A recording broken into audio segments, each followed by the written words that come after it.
This conference First will order of now be business? recorded. All right. Approve the minutes from the board meeting of January 6th. Do I have a Carol, motion? Carol, I apologize. Do you mind reading that call to order statement? That's that What's mandatory. the call to order statement? All righty then. Thank you. The whole thing, huh? Yes, unfortunately. Pursuant to Governor Baker's March 12th, 220 order of suspending certain provisions of the open meeting law, General Laws, Chapter 30A, Paragraph 18, the Governor's March 15th, 2020 order imposing strict limitations on the number of people that may gather in one place. This meeting of the Harwich Council on Aging Board of Directors is being conducted via remote participation. No in-person attendance of members of the public will be permitted, but every effort will be made to ensure that the public can adequately access the proceedings as provided for in the order. There, we are now in order. Can I have an approval of the minutes? Motion, please. I so move. Second. All those in favor? Aye. Aye. Okay, minutes are approved. On we go. There's no public comment, I don't think. Nobody else is on, right? I don't Okay. see anyone else on, no. Nobody's on, okay. Chair's comments, well, Richard's not here, and I really don't have anything to say, so I will turn it, unless you folks have anything you want to put in right now? No? Okay. No. And we'll go right on to Emily's report. Thank you. So the topic on everyone's mind these days is certainly vaccines. As you know, we are now officially in the phase 2, step 1 part of the state's vaccine rollout plan. So the only folks included in this stage 1 of phase 2 are people age 75 plus. That's certainly a significant portion of our Harwich and Cape population. So that's a lot of folks who are impacted right in our area. So it's been a tricky rollout process so far. People were able to begin registering for appointments as of last Wednesday, January 27th, with first appointment for this phase 2 stage 1 scheduled for this past Monday, February 2nd. If any of you have tried on your own to register for a vaccine appointment or know folks, especially in this area, I'm sure you've heard that people have not had a lot of luck. So the process is open and those folks are eligible, but there really are not appointments available. It's a supply issue, so there isn't a significant supply of vaccine, either the Pfizer or the Moderna, coming down to the Cape. And really, it's a statewide problem from my understanding. So it's not limited to us here on the Cape or in Harwich. So I believe the county right now is getting in the ballpark of 1,000 doses per week, and that's to cover the whole region. So obviously they can't cover too many people with that supply. The registration process is totally online, and that creates its own barrier for folks who don't have internet access or don't have access to a tablet or computer or smartphone. So we're seeing that as a big barrier. All of the different vaccine sites are listed on the mass.gov website, and they do break down the sites by type. So there are private pharmacies, I think mostly CVS and Stop and Shop. There are local sites, county sites, and then mass sites. So these kind of large scale statewide sites at Gillette, Fenway, and I believe there's one in Danvers as well. So for folks who are willing to travel, there's kind of the greatest appointment availability at those mass sites. So we do know folks who are successfully scheduling appointments, particularly at Gillette, and are driving to those sites and getting their shots. But for folks who would prefer to stay closer or who need to stay closer, there's not huge availability of appointments. So you do have to do the process online. Appointments are being released slowly.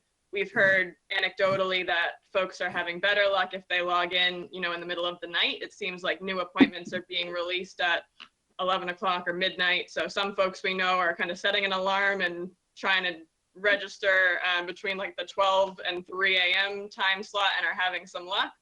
For folks who aren't willing to stay up all night, they're facing that lack of availability. And even sometimes when they are willing to stay up all night are seeing that lack of availability.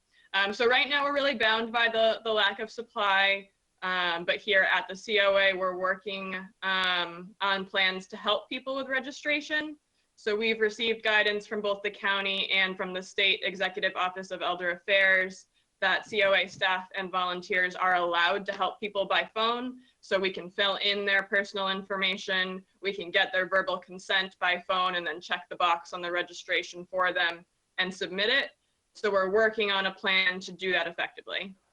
I will say we've received probably thousands of calls at this point from last Wednesday till today with folks asking about vaccines. So we are truly inundated with vaccine related calls and concerns and frustrations.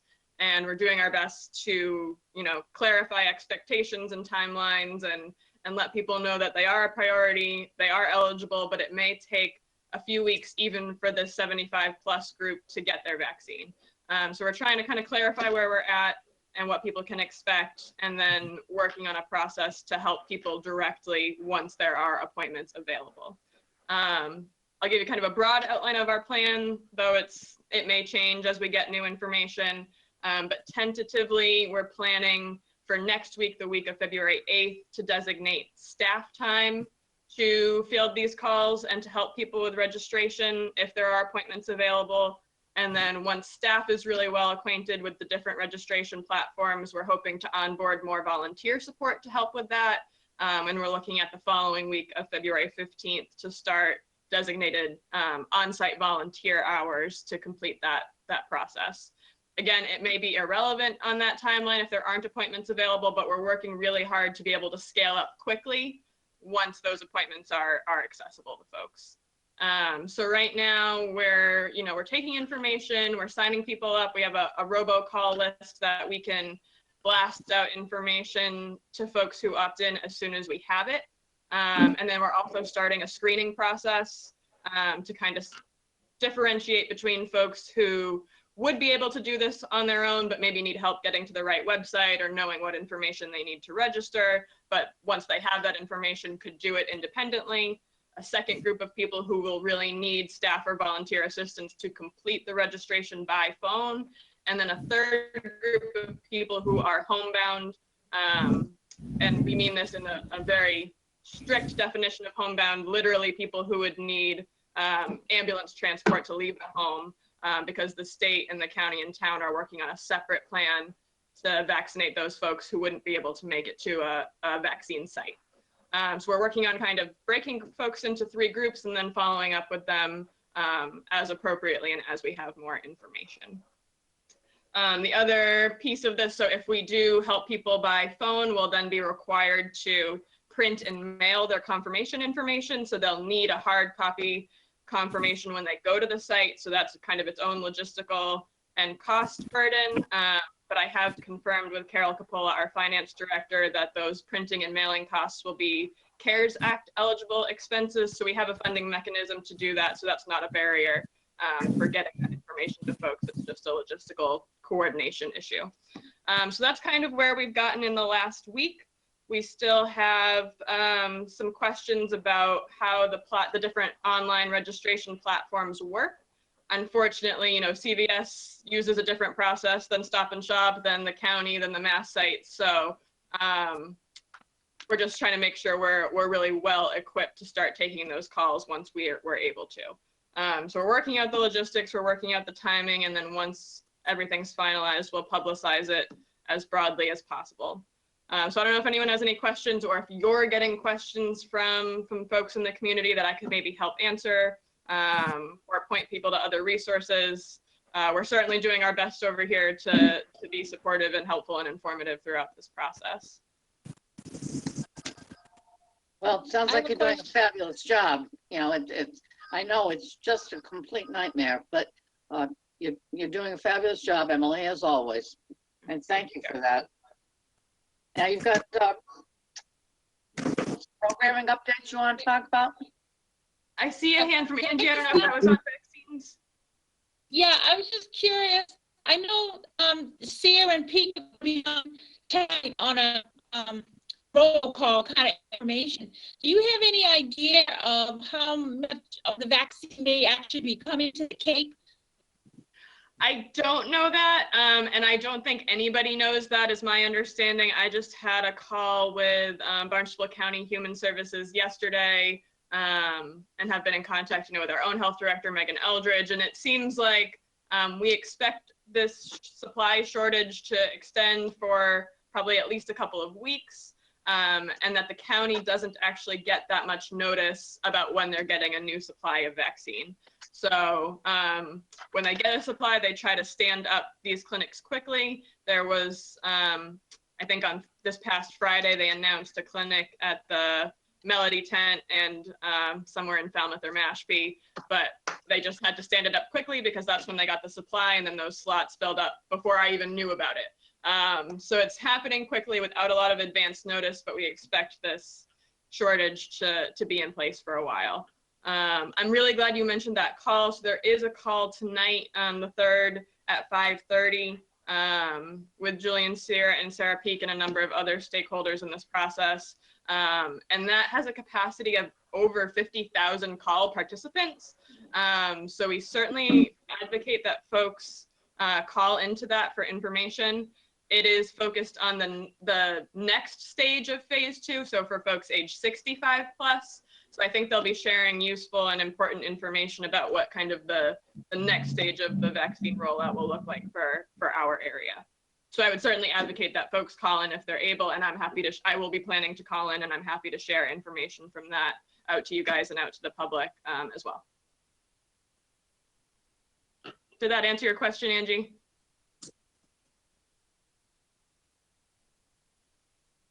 Oh, I think you're frozen. I was just curious because the reason why I asked is I know some of my neighbors are all frustrated, and you're hearing other people last minute hear about things that were not made public. So it was frustrating for them. It's, I think, been a widespread frustration. I certainly have my own frustrations with the process, though we're doing our best to manage them. I think everyone's doing their best. A couple of folks from the county health department were on that call yesterday, and they're receiving the same volume of phone calls and dealing with the same uncertainty about supply and timeline. So we're all trying and trying to share information as we get it, but it is frustrating, and I don't want to undermine that. And then we're seeing a lot of folks who call in like, oh, I think I'm doing something wrong, when they're trying to register. It's not user error. It's they're doing everything correctly and following the right guidelines. It's just the lack of availability. So I know saying stay patient isn't really comforting at this point, but I do think we'll see progress and hopefully get through these next phase 2 stages in the coming weeks, and maybe up through April or so would be my best guess. Thanks. Thank you. Do you want me to jump into programming updates? Sure, right. Go ahead. Okay. So when we last met at the beginning of January, I had canceled on-site COA programs through the first 2 weeks in January and was contemplating extending that for the full month of January. We did end up extending that through January and this first 2 weeks of February. So we canceled programs and appointments for longer than I had hoped, but we wanted to be cautious and to be safe. So we have canceled everything through this week and next. The numbers in Harwich and at the county level are starting to look a little bit better, and we're hoping and planning to bring things back that 3rd week in February. So right now that's really limited to the mobile dental hygiene clinic, Sue Giselle's town nurse wellness clinic, and the podiatry clinics, as well as our on-site appointments with our elder law attorneys. So some of those things we transitioned to remote for that period of closure, others were canceled, and so we're hoping to bring them back on board and on site for that week of the 15th, I believe it is, of February.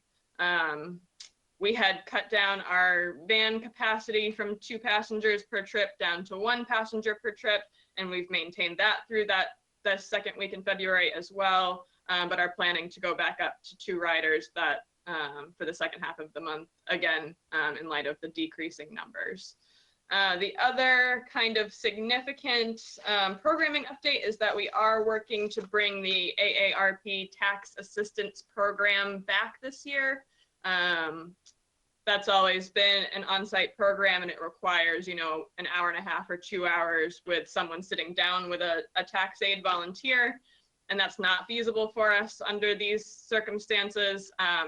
So I've been working with Mandy Speakman, the Chatham COA director, and with Terry Hendricks, who's our AARP tax liaison, to modify a program so that we can still provide this service just in a different format.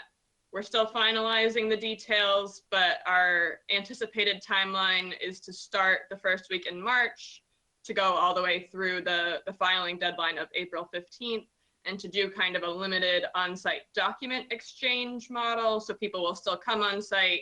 They have to sign certain documents that are witnessed by the preparers. So it'll be a very quick, you know, under 15-minute exchange, and then preparers will do the actual work at home remotely. We'll contact the person receiving the service by phone if they have any questions.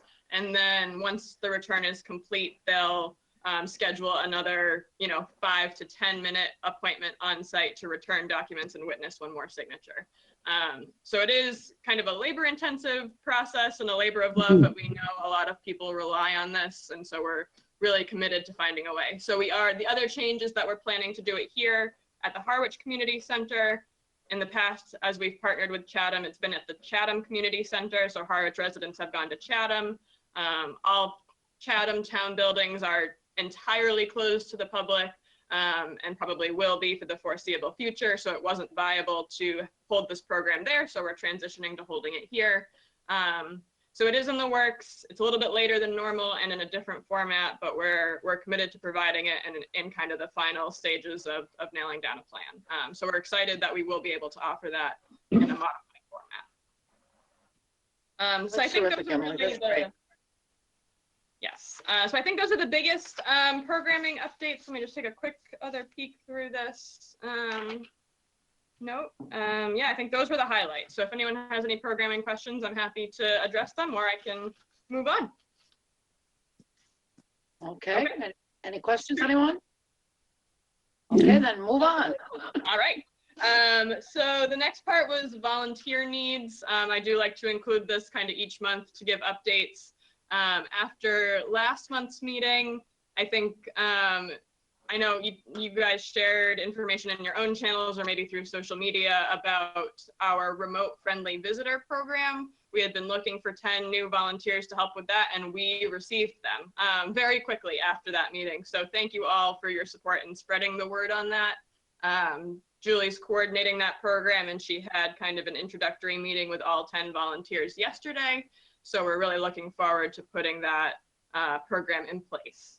We are still looking for SHINE volunteers. Again, SHINE is the health insurance counseling program. We had in past years had up to 3 volunteers dedicated to helping Harwich residents. We currently have 0. So we do refer folks, we have to refer folks to the county office for assistance. We'd love to have more Harwich dedicated volunteers to help with this. The regional office does provide extensive training for new volunteers, but it is an ongoing time commitment and does require comfort and familiarity with technology. So if anyone is interested in watching this, or if you know folks in your own circles who would be interested in helping with something like that, we're certainly still looking to onboard more SHINE volunteers.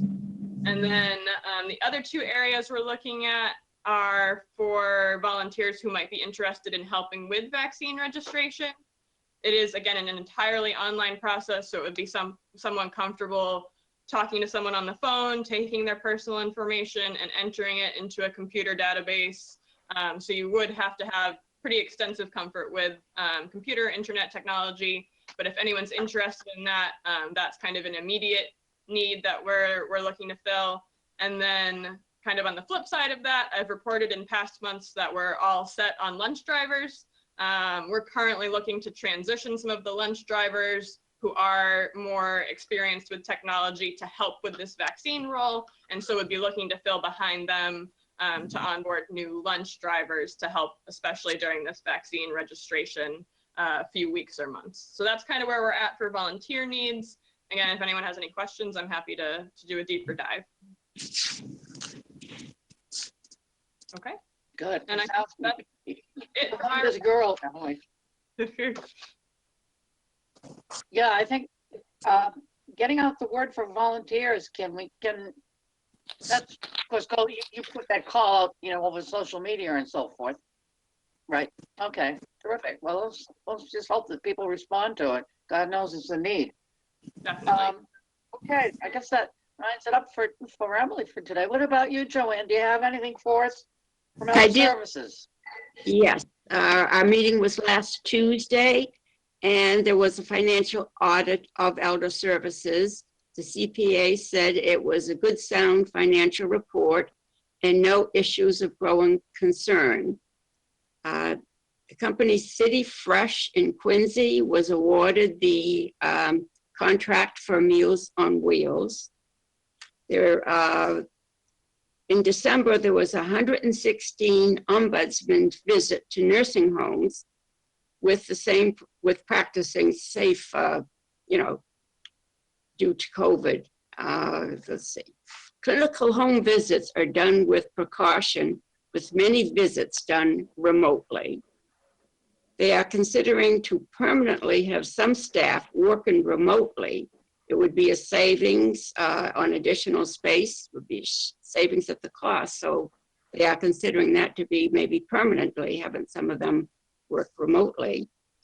A discussion on the COVID vaccine was held. And this was Tuesday. This was before last Wednesday's upset. At that time, it was stated that elder services had no mechanism to vaccines or distribution. A lot of discussion followed. It was like a 2-hour meeting.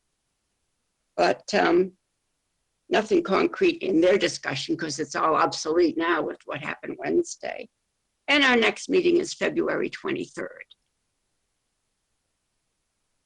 Okay, good information.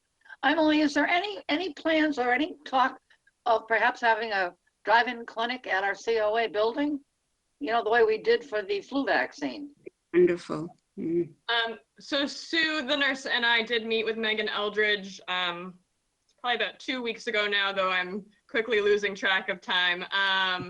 And we've certainly discussed having an on-site clinic here, but she's really limited by supply. So we wouldn't be able to plan one, or she wouldn't be able to plan one until, we knew there was a supply coming to the town specifically. I know she's interested and we're certainly interested. So I hope that does come to fruition, maybe in a later stage, but I wouldn't expect one to stand up here in the next couple of weeks. Okay, because I've had several people ask me about that, if there was any possibility of that, so, okay. I do think my understanding is that as the county gets more supply, they're planning to set up, I think it's 5 regional sites. So there may be a county site close by sooner than we'd have access to a town site, is my best understanding. So hopefully, in the Dennis, Harwich, Orleans area, there would be something accessible to folks sooner than later. Okay, that's great, super. Okay, does anybody have anything they want to add or ask or talk about? Welcome, Justin. We came in late. I didn't get to say hello. Nothing today, Ralph? Nothing at all. Thank you. Okay. Angie? No, I'm Angie, good, you have thank you. anything? I'm all set, Okay. thank you. I guess we're all set. I'm going to have a bad reputation for having the shortest meetings on record here. You got a wonderful reputation as a result. Well, you're all on board, and that makes it a lot easier. That's for sure. Well, thank you very much, Emily, and we'll look forward to keeping up to date with you. Thank you very much. I appreciate it. Okay. Okay. Do I have a motion to adjourn? I so move. Second. Okay.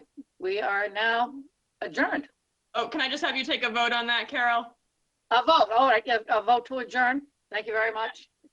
All in favor? Okay, Yeah. good, okay. Thank you.